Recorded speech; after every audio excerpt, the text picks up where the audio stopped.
Hello నమస్తే. ఈరోజు AP వార్తాపత్రికలో వచ్చిన వార్తలు, ఆ వార్తల వెనుకున్న వాస్తవాల్ని విశ్లేషించే ప్రయత్నం చేద్దాం. ముందుగా సాక్షి పేపర్‌లో నిన్న మాజీ ముఖ్యమంత్రి YS Jaganmohan Reddy press conference పెట్టారు. ప్రెస్ కాన్ఫరెన్స్‌లో రాష్ట్ర రాజధాని అమరావతితో పాటు అనేక అంశాలు, రాజకీయాలు కూడా మాట్లాడారు. రాజకీయాలతో పాటు అతి ముఖ్యంగా 2024 ఎన్నికల్లో తెలుగుదేశం పార్టీ కూటమి ప్రజలకిచ్చిన హామీలు సూపర్ సిక్స్ గానీ, మిగతా హామీల విషయంలో హామీల అమలు గురించి సూటిగా ప్రశ్నించారు. అది ఆడబిడ్డలకి రూ. 1500 కావచ్చు, నిరుద్యోగ భృతి కావచ్చు, మిగతా అంశాల పైన. ఎప్పుడు అమలు చేస్తారు? ఎందుకంటే 2 సంవత్సరాలు పూర్తిగా వస్తుంది. ఇంకొక 4, 5 నెలలైతే. ఎప్పటికి ఇంకో నెక్స్ట్ మంత్‌కి 2 ఇయర్స్ పూర్తయిద్ది. పూర్తవుతుంది. ఎప్పటికి మీరు ఈ హామీలని నెరవేరుస్తారని సూటిగా ప్రశ్నించారు రాజకీయాలతో పాటు. హామీలకు వెన్నుపోటు అని చెప్పి, అప్పుడేమో సంపద సృష్టిస్తా, నేను పంచుతా అన్నారు. ఇప్పుడు పిల్లల్ని కంటమే సంపద అని చెప్తున్నారు. అని చెప్పి కూడా సూటిగా అడిగారు. రాష్ట్రంలో 2 ఏళ్లుగా కనిపిస్తున్నదొకటే, బాబు షూరిటీ, మోసం గ్యారంటీ. సీఎం చంద్రబాబుపై వైఎస్ జగన్ ఆగ్రహం. అధికారంలోకి రాగానే పెట్రోల్, డీజిల్ ధరలు తగ్గిస్తామని హామీ ఇచ్చారు. 2 ఏళ్లయింది. తగ్గకపోగా పెట్రోల్, డీజిల్ లీటర్‌కు రూ. 4 పెరిగింది. 2015లో పెట్రోల్‌పై 31% వ్యాట్, డీజిల్‌పై 22.5% వ్యాట్ విధించింది చంద్రబాబే. ఎన్నికల మేనిఫెస్టోలో ఇచ్చిన మాట ప్రకారం ధరలు తగ్గించాల్సిందే. ప్రజలకు మేలు చేయాల్సింది పోయి తన కాంట్రాక్టర్ల కోసం స్కామ్‌లు చేశాడు. రిటైల్ బంకులలో తక్కువ ధరకు ఇవ్వాలంటూ ఆయిల్ కంపెనీలకు లేఖలు రాశాడు. కేంద్రం లేఖ రాయడంతో బండారం బట్టబయలైంది. సూపర్ 6, సూపర్ 7 సహా 143 హామీలు అమలు చేయకుండా మోసము. మహిళలను పిల్లలు పుట్టించే యంత్రాలుగా చూడటం అత్యంత దారుణం. ఆడబిడ్డ నిధి, నిరుద్యోగ భృతి, ఉచిత బస్సు, గ్యాసు, కొత్త పెన్షన్లు అన్నీ ఉత్తిత్తే. వ్యవసాయం సహా అన్ని రంగాల్లో తిరోగమనం అని చెప్పి, ఆడబిడ్డల నిధి అని చెప్పి మహిళలకి నెలకు రూ. 1500 ఇస్తాం అని చెప్పి హామీ ఇచ్చి, బీసీలు, ఎస్సీలు, ఎస్టీలు, మైనారిటీలకి 50 సంవత్సరాలు నిండితే పెన్షన్లు ఇస్తామని చెప్పి, నిరుద్యోగులకు నిరుద్యోగ భృతి ఇస్తామని చెప్పి, అదే ఆడబిడ్డల్ని ఈరోజు పిల్లల్ని కనండి అని ఒక పిల్లల్ని కనే యంత్రాల మాదిరిగా చూడటం దారుణం అని చెప్పి వారు దాన్ని లింక్ చేస్తూ మాట్లాడారు. పిల్లలు కనండి, పిల్లలే సంపద అని చెప్పి ఈ మధ్య చంద్రబాబు నాయుడు గారు అదొక కొత్త స్టాండ్ తీసుకున్నారు. పిల్లల కంటే చాలు అని చెప్పి. అదే సంపద, పిల్లలే సంపద అని చెప్పి. అసలు మీరన్న సంపద సృష్టి ఎటుపోయింది? మీరన్న పెట్రోల్, డీజిల్ తగ్గింపు ఎటుపోయింది? మీరు చెప్పిన ఆడబిడ్డ నిధి ఇటువంటివన్నీ ఏమైనాయి? హామీలకు వెన్నుపోటు పొడిస్తే ఎట్లా? అని చెప్పి అడుగుతూ ఇక మిగతా అమరావతిలో చంద్రబాబు లూటీ, ఇది పాతయి, సెల్ఫ్ ఫైనాన్స్ రాజధాని అంటూ రాజధానిలో అవినీతి, దోపిడీతో మాఫియా రాజ్యం నడుపుతున్నారు అని చెప్పి వారు అడిగారు. దాంతో పాటు గన్ కల్చరు, గన్ పార్టీ, గొడ్డల పార్టీ అంటున్నారు కదా! ఎవరిది గన్ కల్చరు? ఎవరు ఎవరిని చంపారని కొన్ని ఇక రాజకీయ అంశాలు మాట్లాడి, దీంట్లో ప్రజల కోణం ఏందంటే హామీలకు సంబంధించి, హామీల ఎన్నుపోటుకు సంబంధించి. మిగతా అన్ని రాజకీయాలు సంబంధించి గానీ, ప్రజల కోణం ఇందులో హామీల అమలు అనే అంశం పైన వారు మాట్లాడారు. హ్మ్. ఇది పథకాల బాకీ ఎప్పుడు తీరుస్తారో, ఆడబిడ్డ నిధి, నిరుద్యోగ భృతి ఏమైంది? ఆడబిడ్డ నిధి కింద నెలకు 1500 ఇస్తానని చెప్పి 2 ఏళ్ళు అమలు అవుతుంది. ఇంతవరకు రూపాయి ఇవ్వలేదు. సంవత్సరానికి 18,000, 2 ఏళ్లకు 36,000 ప్రతి మహిళకు బాకీ. ప్రతి నిరుద్యోగికి నెలకు 3,000 నిరుద్యోగ భృతి అన్నావు. 2 ఏళ్ళు అయిపోయింది. ఏటా 36,000 చొప్పున రూ. 72,000 బాకీ. ఇప్పుడు అప్పుడు ఇంటింటికి పోయి బాండ్లు ఇచ్చారు. ఈ బాకీ ఎప్పుడు తీరుస్తారు? 50 ఏళ్లకే పెన్షను లేదు. 50 ఏళ్లకే ఎస్సీ, ఎస్టీ, బీసీ, మైనారిటీలు నెలకు 4,000 పెన్షన్ ఇస్తామన్నావు. అది జూన్ 2024 నుంచి నెలకు 4,000 అంటే సంవత్సరానికి రూ. 48,000. 2 ఏళ్లకు 96,000 బాకీ. ఇంతవరకు రూపాయి ఇచ్చింది లేదు. గ్రామాల్లో ప్రతి ఇంట్లో తిట్టకుండా తిడుతున్నారు అని చంద్రబాబును జగన్మోహన్ రెడ్డి గారు అన్నారు. రైతులను కూడా నడ్డిచ్చారు. ఉచిత బస్సు తుస్సు. అప్పుడేమో సంపద సృష్టిత అన్నావు. ఇప్పుడేమో పిల్లలనే సంపద అంటావా? ఉద్యోగుల బకాయిలు 35,000 కోట్లున్నాయి. అవేంటి? అంతా అస్తవ్యస్తం, కష్టాల్లో ప్రజలు అని చెప్పి చంద్రబాబు నాయుడు గారు ఇచ్చిన హామీలు, ఆ పథకాలు ఏదైతే పెట్టారో ఆ పథకాల బాకీ ఎప్పుడు తీరుస్తారు? ఒక్కొక్క నిరుద్యోగికి ఎంత బకాయినో, ఒక్కొక్క మహిళకి ఎంత బకాయినో, ఒక్కొక్క మహిళకి రూ. 72,000 ఇప్పటి వరకు బకాయి, ఒక్కొక్క నిరుద్యోగికి రూ. 96,000 వరకు ఇప్పటివరకు బకాయి పడ్డ దాఖలాలు ఏది నిరుద్యోగ భృతి. దాంతోపాటు ఎస్సీ, ఎస్టీ, బీసీ, మైనారిటీలకు రూ. 4,000 చొప్పున పెన్షను. అది కూడా ఒక్కొక్క లబ్ధిదారుడికి 50 ఏళ్ళు నిండినోళ్ళకి రూ. 96,000 బకాయి ఉన్నట్టు మీరు ఇప్పటివరకు. ఆ బకాయిలు ఎప్పుడు ఇస్తావు? పథకాలు, బాకీలు ఎప్పుడు తీరుస్తావు? బాకీ పడ్డావు నువ్వు ప్రజలకి అని చెప్పి చంద్రబాబు నాయుడు గారిని సూటిగా నిలదీసిన పరిస్థితి. దీనికి సంబంధించి ప్రధానంగా సాక్షి పేపర్ మొత్తం దాదాపు ఒక 3, 4 పేజీలు జగన్మోహన్ రెడ్డి గారి ప్రెస్ కాన్ఫరెన్స్. ఆయన ఆ ప్రెస్‌లో చెప్పిన రాజకీయాలు, ప్రజలు, ప్రజల కోణం, రాష్ట్రం, రాజధాని అనేక అంశాలు పెట్టారు. మనం దీంట్లో ప్రజల కోణం ఏముందంటే హామీలు. ప్రజలకి వాస్తవంగా కూటమి ఇచ్చిన హామీలు అమలు చేయాలి. హామీలకు వెన్నుపోటు పొడిస్తే ఎట్లా? అనేది కోణం. దీంట్లో ఇంకొకటి చంద్రబాబు నాయుడు గారు అధికారంలోకి వచ్చిన దగ్గర నుంచి ఈ రోజు వరకు జరిగిన కేబినెట్ సమావేశాలు గానీ, ఇప్పటివరకు జరిగిన కలెక్టర్ల సదస్సు గానీ, లేదా ముఖ్యమైన ఇంకేదైనా మీటింగ్‌లు గానీ, ప్రతి మీటింగ్‌లో కార్పొరేట్ కంపెనీలకి ఎట్లా మనం ప్రోత్సాహకాలు ఇవ్వాలి, రాయితీ ఇవ్వాలి, కానుకలు ఇవ్వాలి, వాళ్ళకి భూములు ఎట్లా కేటాయించాలి అనేది ఒక అంశం. దాంతో పాటు వాళ్ళ కోసం ఏ రైతుల నుంచి, ఏ జిల్లాలో, ఏ ప్రాంతంలో రైతుల నుంచి భూములు సమీకరించాలి. ఈ 2 అంశాలు లేకుండా లేదు కేబినెట్.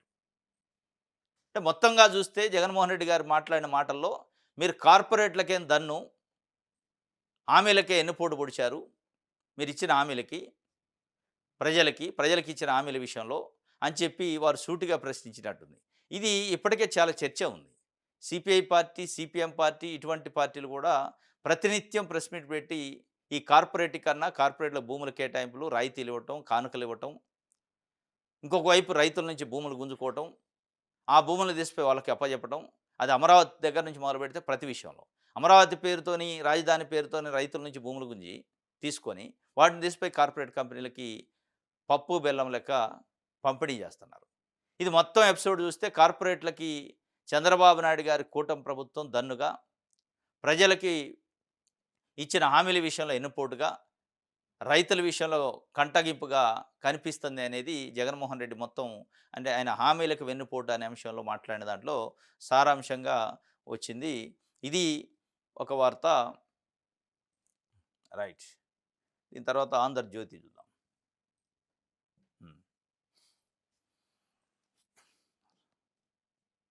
రైట్. ఆంధ్రజ్యోతిలో నేను మంచోడిని, గంజాయి వనంలో తులసి మొక్కను విశ్వసనీయతతో రాజకీయాలు చేస్తానని జగన్మోహన్ రెడ్డి చెప్పిండట. దాన్ని బ్యానర్ ఐటమ్‌గా ఆంధ్రజ్యోతి రాసింది. ఏమైంది జగన్‌కని ప్రజలును వైఎస్ఆర్‌సీపీ శ్రేణులు మాట్లాడుకుంటున్నారట. ఇది కనపడ్డది ఆంధ్రజ్యోతికి. ఇక ఇంకోటి కాదు నరరూప రాక్షసుడు అని చెప్పి ఇంకొక ఆయన ఎవరో చెప్పిండట. పేర్ల పార్థసారథి తెలుగుదేశం పార్టీ నాయకుడు. ఇప్పుడు జగన్మోహన్ రెడ్డి నేను మంచోడిని అని చెప్పిండు. కాదు అనకపోతే తెలుగుదేశం పార్టీ నాయకుడు అవును నిజమే మంచోడు అంటాడా? ఏ తెలుగుదేశం పార్టీ కార్యకర్త అయినా. At the same time Chandrababu Naidu గారు మంచోడు అని తెలుగుదేశం పార్టీ నాయకులు, కార్యకర్తలు చంద్రబాబు నాయుడు గారు అంటాడు. లేదు లేదు నిజమే చంద్రబాబు నాయుడు గారు మంచోడు అని జగన్మోహన్ రెడ్డి గారు కానీ వాళ్ళ పార్టీ కార్యకర్తలు అంటారా? అది అయ్యే పనులు కావు. ఇక దాన్ని బ్యానర్ ఐటమ్‌గా ఆంధ్రజ్యోతి పెట్టింది. దీంట్లో ఏం వార్తుందో నాకు అర్థం కాలేదు. పేర్ల పార్థసారథి తెలుగుదేశం పార్టీ నాయకుడు ఆయన. రాయలసీమ కడప ప్రాంతానికి సంబంధించి. ఆ నాయకుడు లేదు లేదు జగన్మోహన్ రెడ్డి మంచోడు కాదు, నువ్వు నరరూప రాక్షసుడు అని చెప్పి జగన్మోహన్ రెడ్డిని విమర్శించినట్టు దాన్ని ఒక పెద్ద బ్యానర్ ఐటమ్ పెట్టి వేశారు. దీంట్లో ప్రజలు కానీ, ప్రజల కోణం కానీ ఏమైనా ఉందా? ఇప్పుడు జగన్మోహన్ రెడ్డి హామీలకు ఎన్నుపోటు పొడిచారు, హామీల సంగతి ఏంటి అని ప్రజల గురించి అడిగారు. అది వార్త కాదా? అది రాయలే. సరే జగన్మోహన్ రెడ్డి రాజకీయాలు మాట్లాడిండు, రాజధాని విషయంలో జరుగుతున్న లూటీ గురించి మాట్లాడిండు. సరే అది రాయకపోతే రాయపోయారు. కనీసం హామీలు 143 హామీలని ఇచ్చారు, ఎన్నుపోటు పొడిచారు. ఈ హామీలకి ఆ హామీల బకాయిలు, పథకాల బకాయిలు ఎప్పుడు తీరుస్తావు అని అడిగిండు. అది ప్రజలే కదా, ప్రజల కోణమే కదా, అది ఎక్కడ రాయలే. కేవలం నేను మంచోడిని అన్నాడు అని పైన చెప్పి కింద కాదు నరరూప రాక్షసుడు అని ఇంకొక ఆయన ఎవరు స్టేట్మెంట్ ఇస్తే ఆ సర్టిఫికేట్ని అంటే పేర్ల పార్థసారథి రెడ్డి సర్టిఫికేట్ ఇస్తే జగన్మోహన్ రెడ్డి మంచోడు అవుతురా? లేదా ఏబిఎన్ ఆంధ్రజ్యోతి పత్రిక ఇస్తే జగన్మోహన్ రెడ్డి మంచోడు అవుతురా?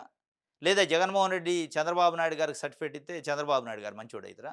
కాడు కదా, ప్రజలు ఇవ్వాలి మంచే చెడు అనేది. ఇది ప్రజల కోణంలో ఏం వార్తలు ఉన్నాయి ఇందులో అంటే ఇవన్నీ ప్రజల గురించి కాదు, రాజకీయాలు మాత్రమే ఉన్నాయి. దట్టు వాళ్ళ సొంత ఎజెండా రాజకీయాలు, ఇంకో పార్టీని మోసే రాజకీయాలు తప్ప ఇంకోటి ఇక్కడ ఏం లేవు. ఇక ఇలాగైతే మిమ్మల్ని మోయలేను, మాట వినని ఎమ్మెల్యేలకి తెగేసి చెప్పారని చంద్రబాబు నాయుడు గారు. సరిగా పని చేయట్లేదు, ఇట్లయితే మీకు నెక్స్ట్ టైం టికెట్లు ఇయ్యనని ఇప్పటికే చాలా సందర్భాల్లో చంద్రబాబు నాయుడు గారు వాళ్ళ ఎమ్మెల్యేలకి క్లాస్ పీకారు, టికెట్లు ఇయ్యనని వార్నింగ్ ఇచ్చారు. వాళ్ళకి సంబంధించిన ప్రోగ్రెస్ కార్డులు కూడా వాళ్ళకి ఇచ్చారు. మీకు ఎన్నెన్ని మార్కులు వచ్చినాయి, కాన్స్టిట్యున్సీలో పరిస్థితి ఏంది, ప్రజలు ఏమనుకుంటున్నారు అని చెప్పి. ఒకళ్ళిద్దరినైతే డైరెక్ట్‌గానే ఇక నీకు టికెట్ లేదు అని చెప్పి వార్నింగ్‌లు కూడా ఇచ్చిన పరిస్థితట. మరి ఏ స్థాయిలో వ్యతిరేకత ఉంది తెలుగుదేశం పార్టీ పైన, వాళ్ళ ఎమ్మెల్యేల పైన అనేది అంటే చంద్రబాబు నాయుడు గారి హెచ్చరికలు, చంద్రబాబు నాయుడు గారి వార్నింగ్‌లు బట్టి అర్థమవుతుంది. ఎంత మీరు ఫూల్ గుడ్ అన్నా వికాసం వైపు తీసుకెళ్తున్నాం మేము అని చెప్పినప్పటికీ, ఆ వికాసం ఏంటో మీరిచ్చే వార్నింగ్‌లు బట్టి అర్థమవుతుందనేది ఒక ప్రజల్లో చర్చ వాస్తవం. నిజంగానే వికాసం ఉంటే, నిజంగానే తెలుగుదేశం పార్టీ పైన ప్రజలు అంత కన్సర్న్ అంత మంచి ఒపీనియన్ ఉంటే, మీరు వార్నింగ్ ఇయ్యాల్సిన పరిస్థితి ఎందుకొస్తది? ఇక అయితే ఇట్లయితే నేనసలు మోయలేను అని చెప్పాల్సిన పరిస్థితి ఎట్లొస్తది? మొయ్యలేనిది మీరు తెలుగుదేశం పార్టీ నాయకుల్ని, ఎమ్మెల్యేలనే? లేదా మిమ్మల్ని ప్రజలు మోయలేని పరిస్థితి ఉన్నారా? ప్రజలు అది గూడా అనుకోవచ్చు గదా! తెలుగుదేశం పార్టీని, కూటమి ప్రభుత్వాన్ని మోయలేము అని గూడా అనుకుంటున్నారా? తెలుగుదేశం పార్టీలోని ఎమ్మెల్యేలని, ఎంపీలని, మంత్రుల్ని మోయలేని పరిస్థితి ఉంటే ఇక ఒక్క చంద్రబాబు నాయుడు గారు, నారా లోకేష్ గారు చేసిన దాన్ని బట్టే ప్రజలు ఓట్లేస్తారా? మొత్తం పార్టీలో ఉన్న కార్యకర్తలు, ఎమ్మెల్యేలు, మంత్రుల పనితీరుని బట్టి కదా! వాళ్ళ పనితీరు బాగలేనందుకేగా హెచ్చరించేది. మోయలేనిది మీ పార్టీనే లేదంటే మీ ఎమ్మెల్యేలనే అనేది ఒక చర్చ. ఇంకోటి ప్రొఫెసర్ నాగేశ్వరపై జనాగ్రహం వ్యక్తం చేశారట ఆంధ్రజ్యోతికి కనపడదు. జనాగ్రహం. ప్రొఫెసర్ నాగేశ్వర పైన ఆగ్రహమా? లేదా నిజాల పైన అసహనమా? ప్రొఫెసర్ నాగేశ్వర, అమిత్ షా, పవన్ కళ్యాణ్, నా ఆయన నాదెండ్ల మనోహర్ మధ్య జరిగిన చర్చలో వచ్చిన అంశాన్ని, ఆ అంశాన్ని తీసుకొచ్చి కోర్ కమిటీ జనసేన పార్టీ మధ్య జరిగిన కోర్ కమిటీ సమావేశంలో చర్చించిన దాన్ని ఆ కోర్ కమిటీలో ఉన్నోళ్ళు ఎవరో బయటికి ఆయనకి హైలీ కాన్ఫిడెన్షియల్ ఇన్ఫర్మేషన్ చెప్పారు. దాన్ని బయట చెప్పిండు ఆయన. ఇది జరిగింది. చంద్రబాబు నాయుడు గారు, జగన్మోహన్ రెడ్డి గారి విషయంలో విశ్వసనీయత గల నాయకుడు ఎవరు? విశ్వసనీయత గల పార్టీ ఎవరు? లాంగ్ టర్మ్ ఫ్రెండ్ ఎవరు? ఇన్‌స్టంట్ ఫ్రెండ్ ఎవరు? అనే విషయంలో తెలుగుదేశం పార్టీ, చంద్రబాబు నాయుడు గారు మనకి ఇన్‌స్టంట్ ఫ్రెండ్ మాత్రమే. Jaganmohan Reddy long term friend. విశ్వసనీయత విషయంలో జగన్మోహన్ రెడ్డికి నమ్మకం ఉంది జగన్మోహన్ రెడ్డి పైన. మీరు గూడా అది పాటించండి. నేను మీ మంచికే చెప్తున్నా.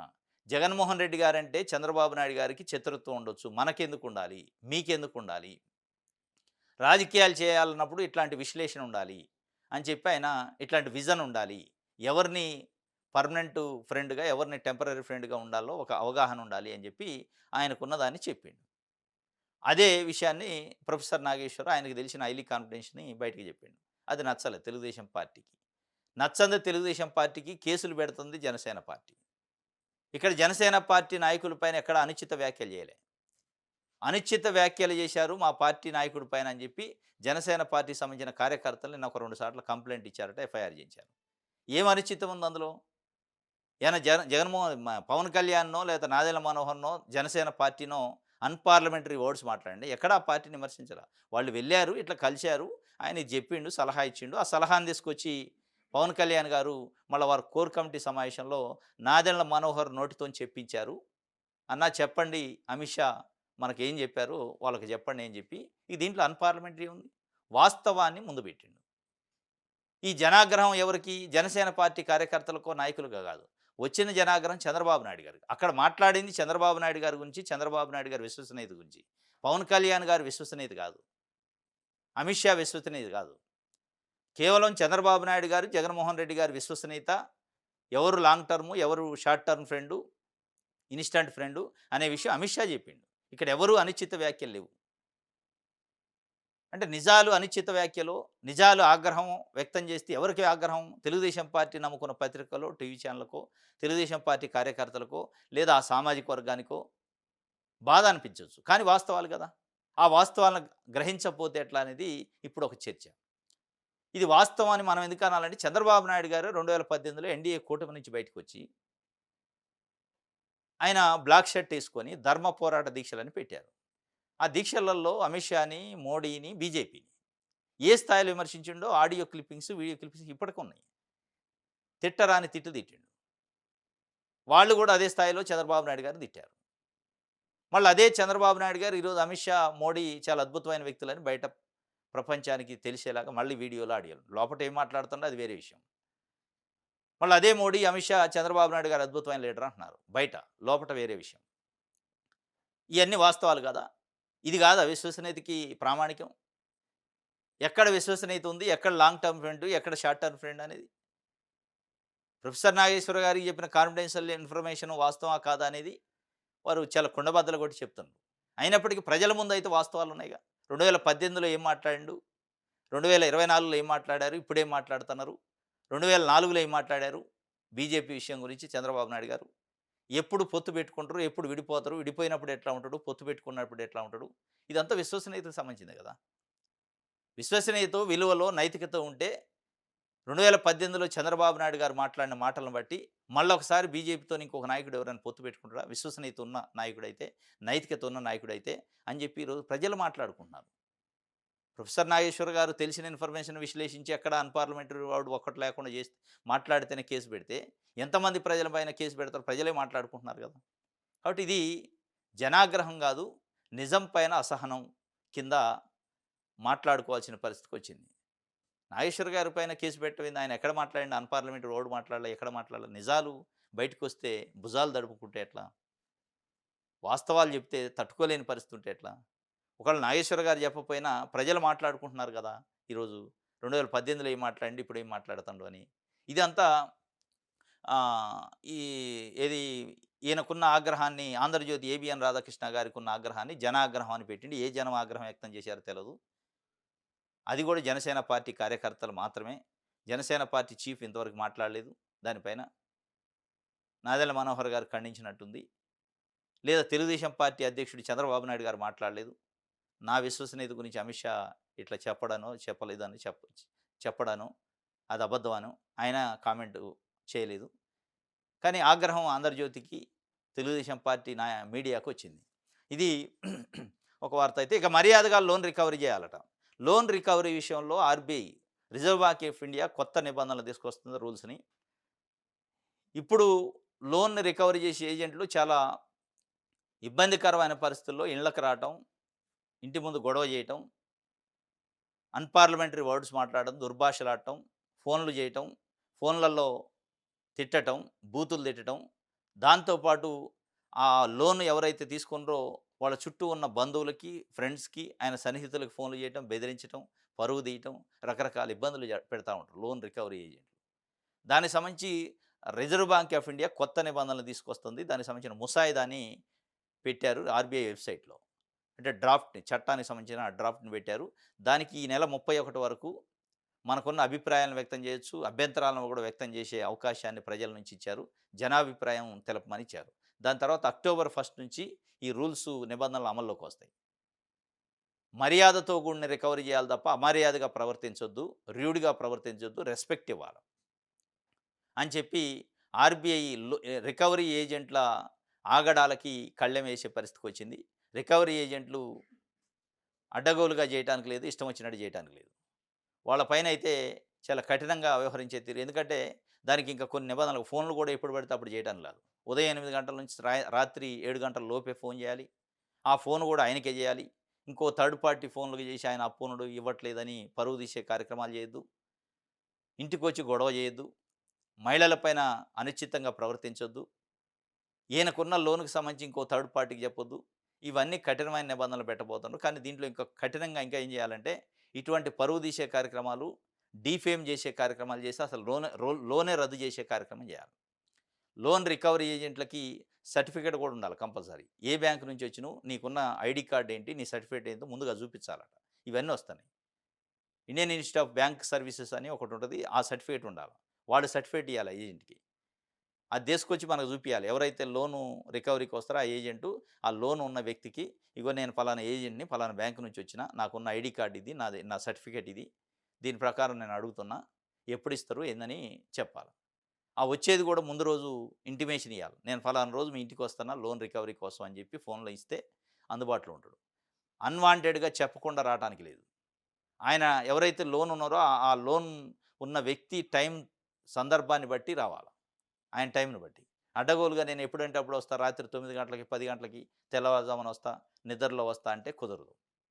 దానికి ఒక టైమ్ బౌండ్ ఫిక్స్ చేశారు. ఇవన్నీ ఈ రూల్స్‌తోని, ముసాయిదాతోని కొత్త నిబంధన వస్తది. ఇప్పుడు ఇక ఎవరైనా లోన్ రికవరీ ఏజెంట్లు వస్తే మీరు ఈ రూల్స్ అన్నీ తెలుసుకొని ఉండాలి. ఈ రూల్స్ తెలుసుకొని వాళ్ళని అవసరమైతే ప్రశ్నించే అవకాశం ఉంది.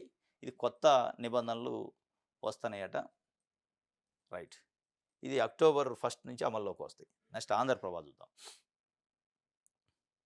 22 22A నిషేధిత జాబితా నుంచి భూ విముక్తి.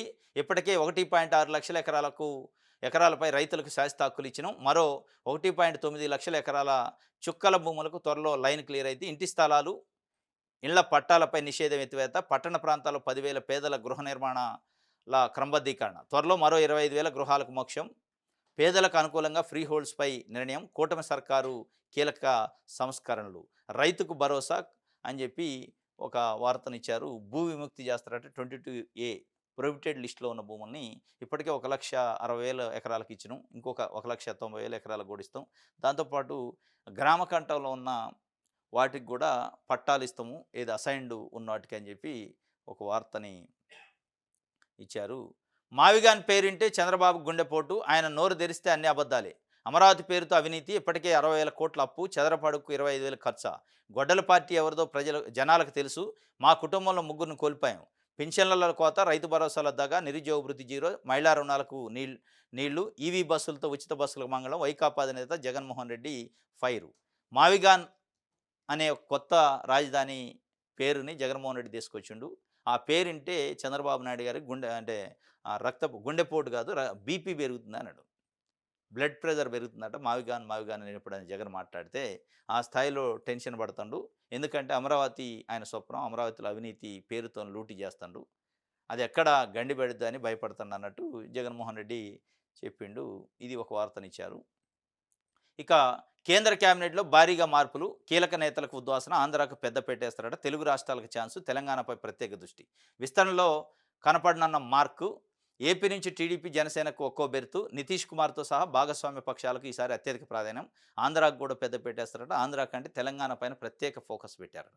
నెక్స్ట్ టార్గెట్ తెలంగాణ అన్నారు పశ్చిమ బెంగాల్ తర్వాత. దానిలో భాగంగా తెలంగాణలో ఒక ఇద్దరిని క్యాబినెట్లోకి తీసుకునే అవకాశం ఉంది బీజేపీ ఎంపీల్లో. దాంట్లో ఒక మహిళా ఎంపీని కూడా తీసుకుంటారని. మహిళా ఎంపీ, ఏకైక ఎంపీ ఇప్పుడు కొన్న డీకే అరుణ మహబూబ్నగర్ నుంచి ఉన్నారు. రెడ్డి సామాజిక వర్గం, మహిళ కాబట్టి ఆమెకి బెర్త్ ఖాయమైద్దని. అట్ ద సేమ్ టైం ఆంధ్రాలో కూడా ఇంకో మహిళా ఎంపీ పురంధరేశ్వరికి ఛాన్స్ ఇవ్వచ్చని. ఈ ఇద్దరు మహిళా ఎంపీలకి అక్కడ ఒకళ్ళకి ఇక్కడ ఒకళ్ళకి ఇస్తూ ఒక బీసీ నాయకుడు కూడా తెలంగాణలో ఇవ్వచ్చు. అది మరి ఆ బీసీ నాయకుడికి ఇచ్చే దాంట్లో బండి సంజయ్ని తప్పిస్తారా? తప్పించి ఆ ప్లేస్లో మళ్ళీ ఒక బీసీ నాయకుడికి ఈటెల రాజేందర్కి ఇస్తారా? లేదా ఆర్ కృష్ణయ్యకి కూడా ఇచ్చే అవకాశం ఉంది. 2 తెలుగు రాష్ట్రాలకు సంబంధించి కవర్ అవుతారు కాబట్టి ఆయన ఎక్కడంటే అక్కడ వాడుకోవచ్చు. కాబట్టి క్యాబినెట్ మంత్రి లేదా సహాయ మంత్రి ఇచ్చి ఆయన అకామిడేట్ చేయాలని చూస్తారట. అటు ఏపీ కోటా కింద ఇచ్చేసి, ఏపీ కోటాలో ఆయన రాజ్యసభ మెంబరు ఇచ్చి ఒక బీసీ నాయకుడికి ఇచ్చిన ఇటు తెలంగాణలో అటు ఆంధ్రాలో వాడుకోవచ్చు అనే ఒక ప్రయత్నం. అది ఎంతవరకు సక్సెస్ అయితే చూడాలి. అదొకటి చేస్తారట. దాంతోపాటు తెలుగుదేశం పార్టీ అలయన్స్లో ఉంది. వాళ్ళకి 1 లేదా 2 బెర్తులు, జనసేనకి అయితే ఒక బెర్తు ఉన్నదే, ఇద్దరు ఎంపీలు కాబట్టి ఒక బెర్తు ఇస్తారట. ఇది వాళ్ళు ఒక క్రైటీరియా పెట్టుకున్నట్టు భారీగా మార్పులు క్యాబినెట్లో ఉంటాయి అని చెప్పి ఒక వార్తని ఇచ్చారు. రైట్, విషయాలందరూ పేపర్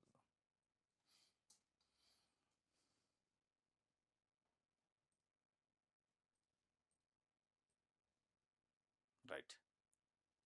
అంధకారమట, రాజధాని గ్రామాల్లో విద్యుత్ కోతలు, నరకం చూస్తున్న జనం. లో వోల్టేజ్తో కాలిపోతున్న ఏసీలు, టీవీలు, మోటార్లు.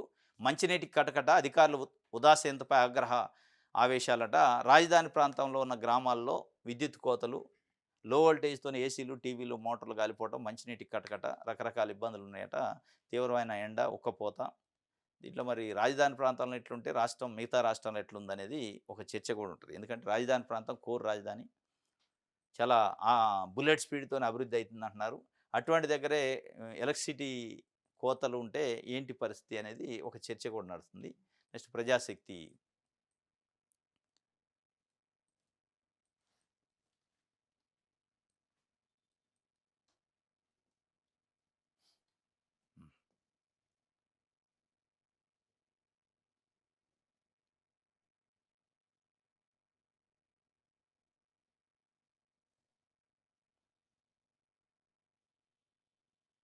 రైట్.